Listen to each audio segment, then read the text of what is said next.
السلام علیکم ورحمۃ اللہ وبرکاتہ۔ محترم ناظرین کرام، امید ہے آپ سب خیر و عافیت سے ہوں گے۔ آپ حضرات نے ویڈیو کا تھمبنیل تو پڑھ ہی لیا ہوگا، جس میں لکھا ہوا ہے مدارس للبنات، یعنی لڑکیوں کی دینی تعلیم کا مسئلہ نازک ہے۔ یہ ایک بہت ہی شاندار مضمون ہے، اور یہ مضمون حضرت مولانا مفتی فہیم الدین صاحب بجنوری قاسمی سابق استاذ دارالعلوم دیوبند کی قلم سے لکھا ہوا ہے۔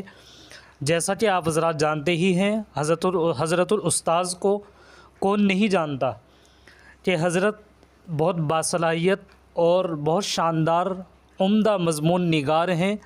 حضرت کے مضمون جتنے بھی آتے ہیں میں اس پر ویڈیو بناتا رہتا ہوں۔ اسی طریقے سے ایک مضمون میرے سامنے سے گزرا، اس پر بھی میں ویڈیو بنا رہا ہوں۔ آپ حضرات سے گزارش ہے آپ اس ویڈیو کو مکمل آخر تک سماعت فرمائیں، اور آگے سننے کے بعد اس کو شیئر بھی کر دیجیے گا۔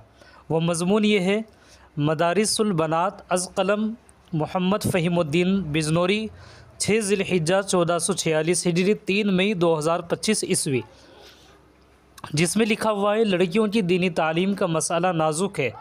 مردانہ عیاری زنانہ حمق کے استحصال میں مذہبی کارڈ سے بھی دریغ نہیں کرتی۔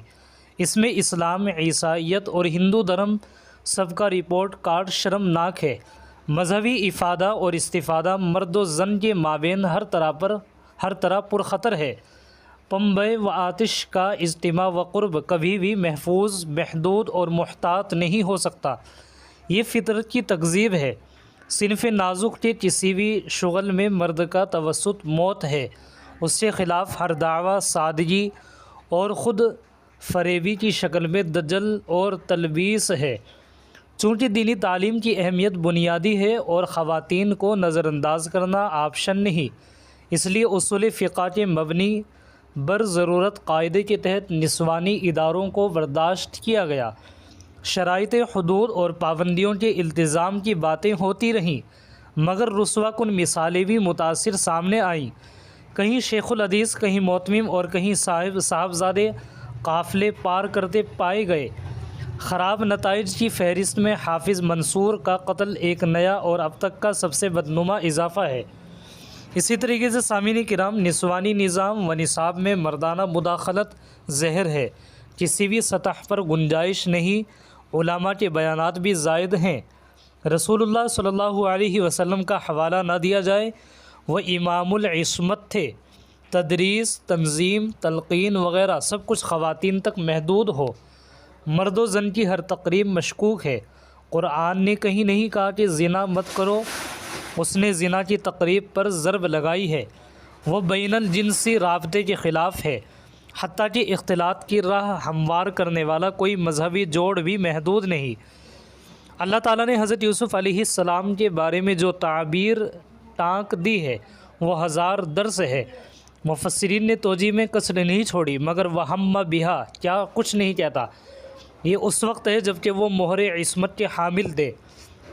آپ کا اہتمام تو معصوم نہیں، وہ کسی بنیاد پر خطرہ مول لیتا ہے۔ بین الجنسی کشش سرکش ہے، مکمل ناقابل تسخیر ہے۔ کالی گھٹائیں ہر سن و سال کے لیے توبہ شکن ہے۔ غالب محرم اسرار ہیں، تبھی کہتا ہے گو ہاتھ کو جنبش نہیں، آنکھوں میں تو دم ہے، رہنے دو ابھی ساغر و مینا میرے آگے۔ اسی طریقے سے آگے لکھا ہوا ہے اصول شرع کے تحت اب نسوانی مدارس قابل نظر ثانی ہیں۔ آن لائن متداول آنے کے بعد باقاعدہ ضرورت غیر مؤثر ہو گیا۔ آن لائن مدارس میں بھی نظم اور درس دونوں زنانہ درکار ہیں۔ بیٹیاں گھر پر رہ کر تعلیم حاصل کریں۔ ایک باپ کی حیثیت سے میرا فرض تھا کہ اپنی بیٹی کو جلالین، مشکات اور بخاری خود پڑھاتا، مگر مصروفیت کا ماتم حائل ہے۔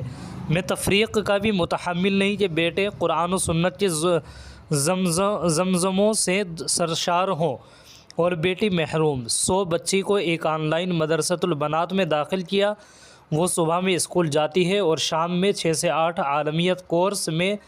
جانتا ہوں کہ نسوانی مدارس کا نصاب و معیار واجبی سے بھی کم رہتا ہے، لیکن جو بھی ہے غنیمت ہے۔ ہم خود ذاتی طور پر اتنا بھی نہیں پڑھا سکتے، وقت نہیں ہوتا اور پابندی مشکل ہے۔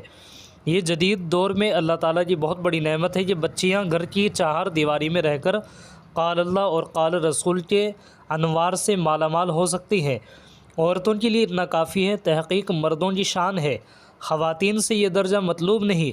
خواتین من جانب اللہ رحمت میں ہیں، انہیں زائد تکلف کی ضرورت نہیں۔ ان کے نامہ اعمال میں اضافی پوائنٹس بھی ہیں۔ ریاضت، جہاد، تصنیف، تحقیق سمیت جملہ مردانہ شاہکاروں میں خاتون خانہ کا سہم برابر قرار پاتا ہے۔